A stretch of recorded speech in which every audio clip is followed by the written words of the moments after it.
네, 오늘은 벨직 신앙고백서 10조입니다. 예수 그리스도는 참되고 영원하신 하나님이시다 라는 주제죠. 그래서 오늘 설교 제목을 예수 그리스도는 누구십니까? 이렇게 적어 놓았습니다. 네, 우리가 이 벨직 신앙고백서를 배우면서 우리 마음속에 제일 많이 남는 것이 계시에 대한 부분입니다. 우리가 처음에 이 신학을 우리가 배울 때 가장 먼저 시작하는 것이 인간으로부터 시작하는 것이 아니라 하나님으로부터 시작합니다. 그러니까 모든 종교는 인간으로부터 시작이 되죠. 그래서 인간이 이런 고통 속에 있는데 이걸 어떻게 해결해야 되냐, 이런 거에서 많이 철학도 발전이 되어지고 많은 이론들이 생겼습니다. 자, 그런데 우리가 그렇게 접근한다면 결국에 우리 생각에 갇힌 무언가를 만들어내는 것밖에 안 돼요. 그런데 우리가 이 예수님을 믿는다고 할 때 우리 생각으로부터 출발하면 결국엔 그게 뭐가 되냐면 산타클로스 같은 예수님이 되어버리는 거예요.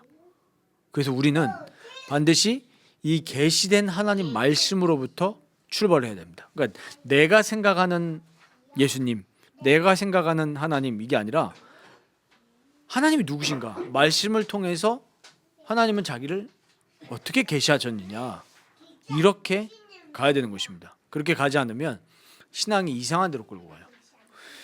예를 들면 우리 굳이 얘기를 하겠습니다. 우리가 제일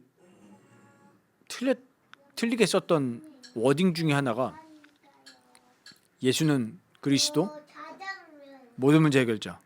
그게 왜 그랬습니까? 우리 인간으로부터 시작되니까 그래요. 생각이. 근데 하나님은 자신을 그렇게 계시하지 않으셨거든요. 해결자가 아니라 우리 인생의 근원이시고 모든 것이라는 걸 성경이 말씀하시지 해결자라는 말은 없단 말이에요. 슈퍼맨 같은 하나님 아니시죠. 슈퍼맨이 아니라 그 이상의 근원이 되시는 창조주이십니다.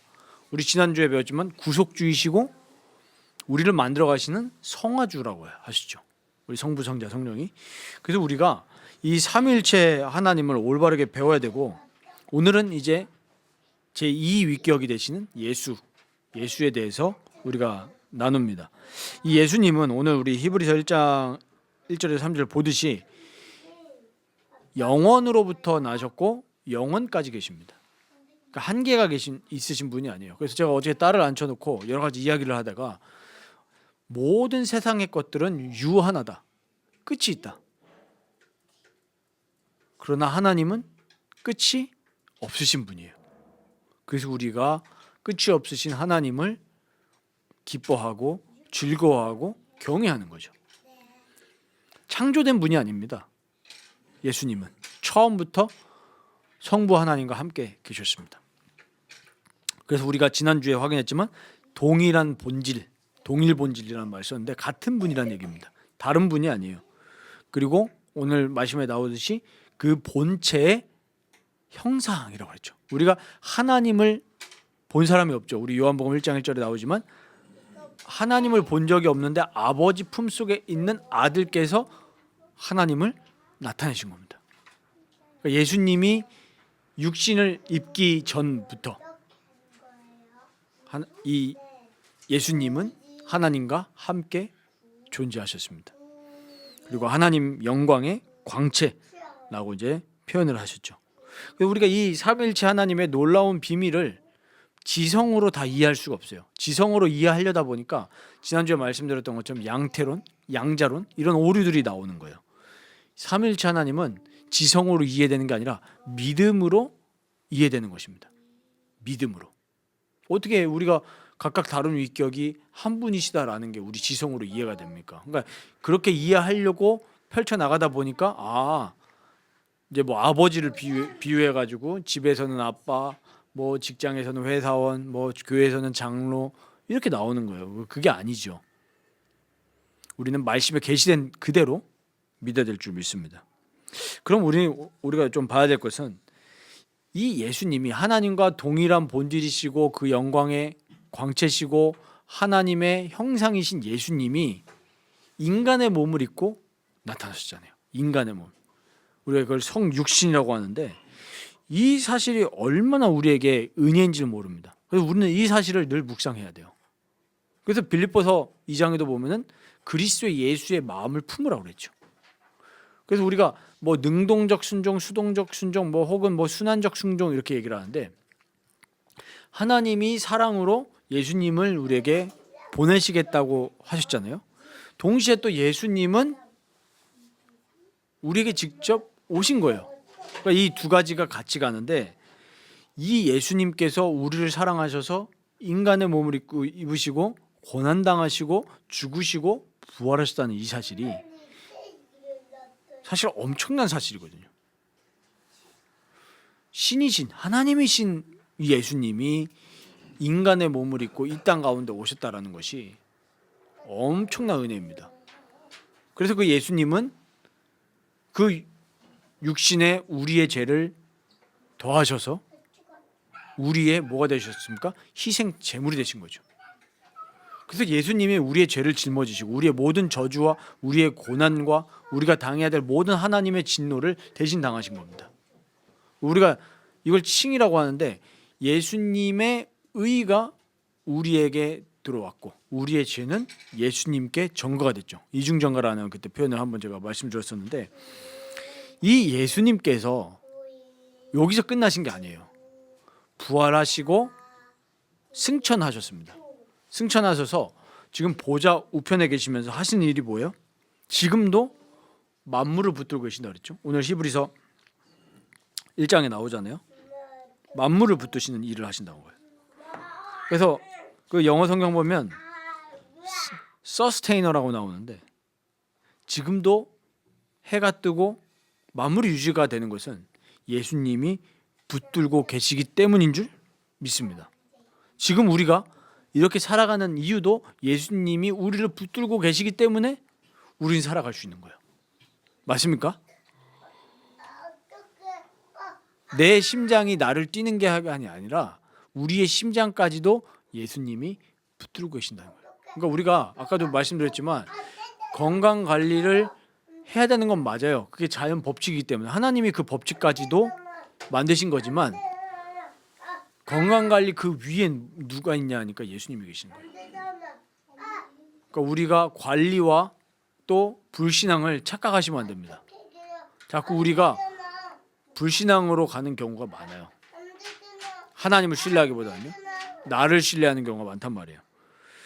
그래서 우리 만물을 붙들고 계시는 예수님을 신뢰하시길 바라고 두 번째로는 1장 3절에 보면은 중요한 얘기가 있죠.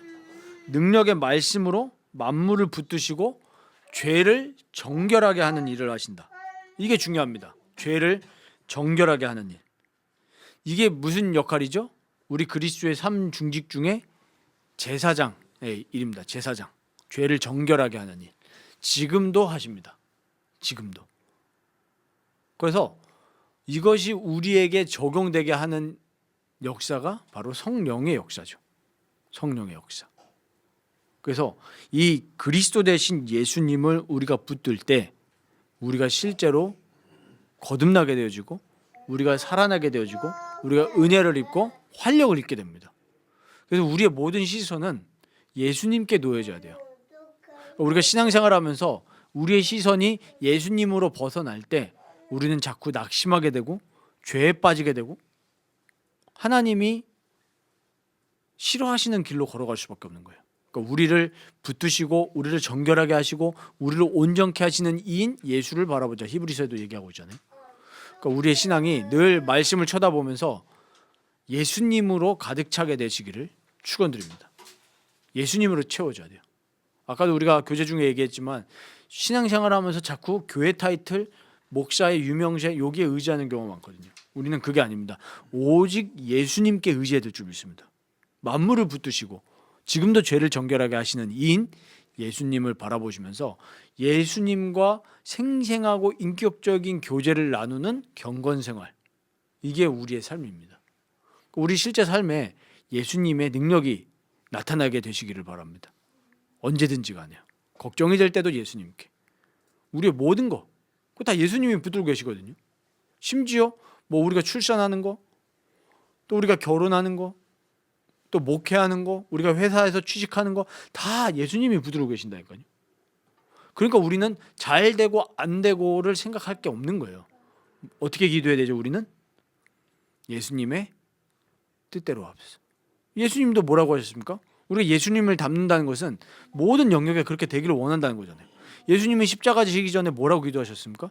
아버지의 뜻대로 하옵소서. 우리도 그걸 본받아서 내 취향, 내 성향 이런 거 바라보면서 예수님께 기도할 게 아니라 주의 뜻대로 하옵소서. 네. 그 제일 부모들이 착각한 게 뭡니까? 내 자식이 제일 똑똑하다 그거거든요. 내 자식이 제일 잘났어. 그래서 지난주에도 말씀드렸지만 애들의 하나님이 주신 달란트가 있는데 그 달란트를 싹 다 무시하고 유치원 때부터 의대 진학반. 저는 그거 진짜 미쳤다고 생각하거든요. 애들에게 주신 하나님 다 달란트가 있는데 그냥 시대가 흘러가는 방향으로 가는 거예요. 어떻게 기도해야겠습니까? 부모로서 주님, 우리 자녀들이 아버지의 뜻대로 살아갈 수 있도록 하나님 우리를 다스려 주시고 우리가 그런 경건한 삶이 되게 해달라고. 세상 거에 물들지 않고 아버지의 뜻대로 걸어갈 수 있는 우리의 삶이 되게 해달라고 기도해야 되는 겁니다.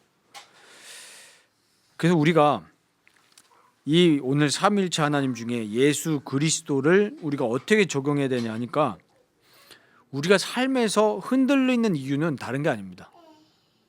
그래서 이제 아까 거짓 선지자에 대한 얘기를 오전 설교 때도 나눴는데 삶에서 흔들릴 때 자꾸 이 교회에서 자꾸 다른 걸 하게 만들어요. 제가 예를 들어 보겠습니다. 저한테 문제가 생겼어요. 갑자기. 근데 나는 신앙이 있단 말이에요. 문제가 생겼네? 이랬을 때 솔루션을 찾아요. 왜 왔지? 거기까지 좋아요. 내가 혹시 뭘 내가 조금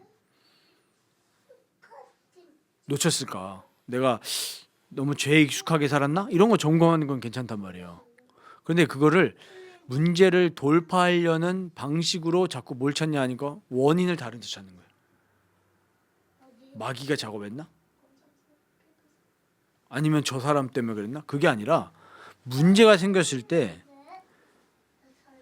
다른 이유를 찾을 게 아니라 그 속에서도 나는 예수님을 온전히 붙들고 예수님을 신뢰해야 되겠다. 이걸로 가야 건강한 신앙이 된다니까요. 삶에서 흔들리는 이유는 다른 문제가 아니라 우리가 우리의 주 대신 예수님을 온전히 신뢰하지 못할 때 나오는 거예요. 건강에 문제가 왔다? 사실 우리 인생의 문제가 뭐 여러 가지가 있겠지만 결국에는 큰 거 아닙니까? 큰 카테고리가 건강, 경제, 인간관계. 요 거의 세 가지거든요. 근데 요 끝에는 뭐가 있냐면 죽음이라는 게 있습니다. 결국엔 죽음에 대한 두려움이거든요. 단절에 대한 두려움. 근데 이 단절에 대한 두려움은 어디서부터 시작이 된 것이냐 하니까 죄로부터 시작이 된 겁니다. 그 죄가 우리에게 여러 가지들을 가지고 왔는데 가장 첫 번째 두려움이 단절이에요. 근데 사람들이 인간관계 단절, 경제 단절 이런 건 생각하는데 뭘 생각 못하냐면 하나님과의 단절은 생각을 안 한단 말이에요. 사실 그것 때문에 이게 크게 보여지는 거거든요. 근데 하나님과의 진짜 단절을 생각을 못하니까 자꾸 다른 단절을 생각하면서 두려워합니다. 그게 결국에는 주님을 온전히 신뢰하지 못하는 것에서 오는 것인데 그러면 이제 두 가지로 좀 정리를 맺겠습니다. 우리가 주님을 온전히 신뢰하기 위해서 첫 번째는 뭐냐면 이 계시된 말씀을 통해서 하나님을 계속 알아가야 됩니다. 우리가 다 안다고 생각하는 것이 착각 중 착각이거든요. 그래서 평일날에는 사실 평일날에도 그래야 되겠지만 평일날에 많이 뭐 또 여러 가지 생업 때문에 시간이 없으시니까 주일날만이라도 이 성경 읽기를 좀 힘쓰셔야 돼요. 우리가 거룩한 이 주일을 지킨다고 했을 때 그냥 나 예배 드리고 갔네? 끝나. 그게 아까 제가 말씀드렸던 나르시스트 그리스도인들이에요. 나 오늘 예배 드렸어. 근데 나머지 시간 있잖아요. 오늘 저녁 시간에 성경을 읽고 혹시 내가 설교에서 좀 놓쳤으면 설교를 좀 다시 듣고 또 성경도 좀 읽고 성경에 관련된 우리 신앙 서적들을 읽으면서 이 주일날만큼이라도 하나님을 알아가시는 일에 힘쓰셔야 되는 겁니다. 가족들은 가족이 있다면 또 어떻게 하고요? 집에 들어가서 가정 예배 드리고. 저도 주일날 저녁에는 반드시 가정 예배를 드리는 편입니다. 다시금 아이들한테 이 하나님의 언약을 확인시켜주고 그렇게 하거든요. 찬양하고. 그래서 저는 제일 제 마음의 소원이 애들 입에서 세상 노래보다 하나님을 찬양하면 좋겠다. 저는 그 마음의 소원이거든요. 근데 결국에 그게 환경이에요. 어저께도 그 영상 하나 토요일 날만 영상을 보는데 영상 하나 보고 그 티니핑이라고 아십니까? 그 티니핑이 극장판이 있는데 극장판을 못 보러 갔단 말이에요. 그래서 집에서 이제 그거 OTT로 구입을 해가지고 보여주는데 노래가 꽤 괜찮아요. 애기들 애니메이션 치고. 첫째는 그렇다 치고 저 둘째가 계속 그 흥얼흥얼 거리는 거야. 계속. 그래서 그래도 몇 번 찬양을 부르니까 또 다시 또 찬양으로 돌아왔는데 그만큼 우리가 하나님 알아가는 일에 힘을 안 써요. 일주일 168시간 중에 우리가 성경을 펴서 나의 근원이 되시는 하나님을 알아가는 일을 소홀히 해요. 그래서 우리가 죄인이라는 겁니다. 하나님을 알려고 하지 않잖아요. 그래서 말씀을 통해서 하나님 알아가는 일에 힘쓰시길 바라고, 두 번째는 뭐냐면 거기에 대한 우리가 하나님에 대한 반응이 뭐냐면 예배예요. 예배가 공로가 아니고 예배는 반응입니다. 예배를 공로라고 생각하는 순간 신자들이 이렇게 반응합니다. 나 예배 드렸는데 내 삶이 왜 이러지? 이렇게 접근한다니까요. 예배 뭐 우리가 예수님께 정성을 들였습니까? 예수님께 물 떠놓고 뭐 기도한 거예요? 근데 그렇게 한다고요. 예배 드렸으니까 내 경제 문제 풀려야 되고 내 건강 좋아져야 되고 그거 아니거든요. 나를 영원한 하나님의 진노에서 구원하신 하나님께, 예수님께 나의 반응으로, 감사의 반응으로 찬양과 경배를 올려드리는 게 예배란 말이에요. 오늘 우리 예배 때 얼마나 감격했습니까? 이게 지금 나의 영적인 주소예요. 문제 해결하려고 예배 드렸는가? 아니면 진짜 감격해서 하나님께 경배를 드렸느냐? 그게 나의 영적인 주소예요. 우리 진짜 어떤 면에서 그동안 우리가 이쪽 면을 간과했기 때문에 이제는 좀 강조해도 돼요. 난 진짜 구원 받았는가? 나 진짜 성령 받은 사람 맞는가? 진짜 성령 받았다면 내 지금 왜 이렇게 살고 있냐? 기도해야 되는 거죠. 그래서 어떻게 해야 됩니까? 부족하기 때문에 주님 나에게 긍휼을 베푸셔서 정말로 하나님을 사랑하고 하나님을 더 알아가기 원하는 그 영을 나에게 부어주시옵소서. 하나님 나를 좀 불쌍히 여겨주옵소서. 나 정말 육신에 속한 그리스도인 아닙니까? 기도해야 되는 거예요.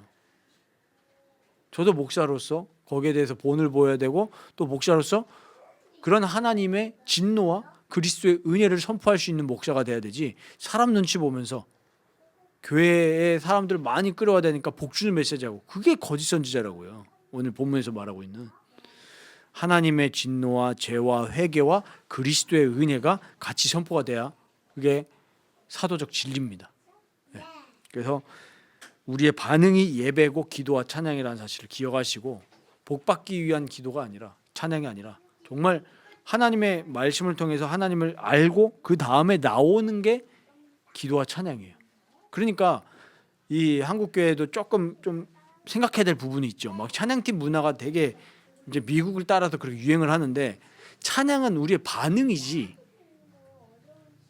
찬양을 통해서 하나님을 알 수 있는 건 아니에요. 물론 알 수 있죠. 근데 우리가 진짜 하나님을 온전히 알 수 있는 건 말씀입니다. 그럼 진짜로 말씀을 통해서 하나님을 알았다면은 나올 수밖에 없는 반응이 찬양이죠. 마음으로 찬양하고 입술로 찬양하고. 근데 찬양이 안 나온다는 거는 또 반대로 뭘 알 수 있는 거죠? 말씀을 통해서 지식만 쌓은 거지 하나님을 안 게 아니라는 증거일 수도 있어요. 그래서 말씀과 기도와 찬양은 함께 가는 겁니다. 네, 함께. 그래서 우리 좀 삶을 돌아보시면서 우리가 이제 연말인데 2024년도를 한번 정리해 보시기 바랍니다. 또 2024년 우리의 뭐 여러 가지로 되게 뜻깊은 해 아닙니까? 2024년도를 돌아보시면서 이번 한 해 나의 신앙 어땠는가? 나의 말씀 생활, 기도 생활, 예배 생활, 찬양 생활 어땠는가? 이거 한번 좀 돌보시면서 2025년도에는 더 큰 우리가 하나님의 은혜를 누리기를 사모하면서 한번 좀 일기도 써보시고 기도 제목도 써보시길 바랍니다. 우리가 또 그런 것들을 또 우리가 연말에 또 교제하면서 나누면 좋겠죠. 우리의 그런 돌아봄과 결단들. 그래서 항상 예수 그리스도를 더 신뢰하고 알아가는 우리 모든 라이프 성도님들 되시기를 주님의 이름으로 축원드립니다.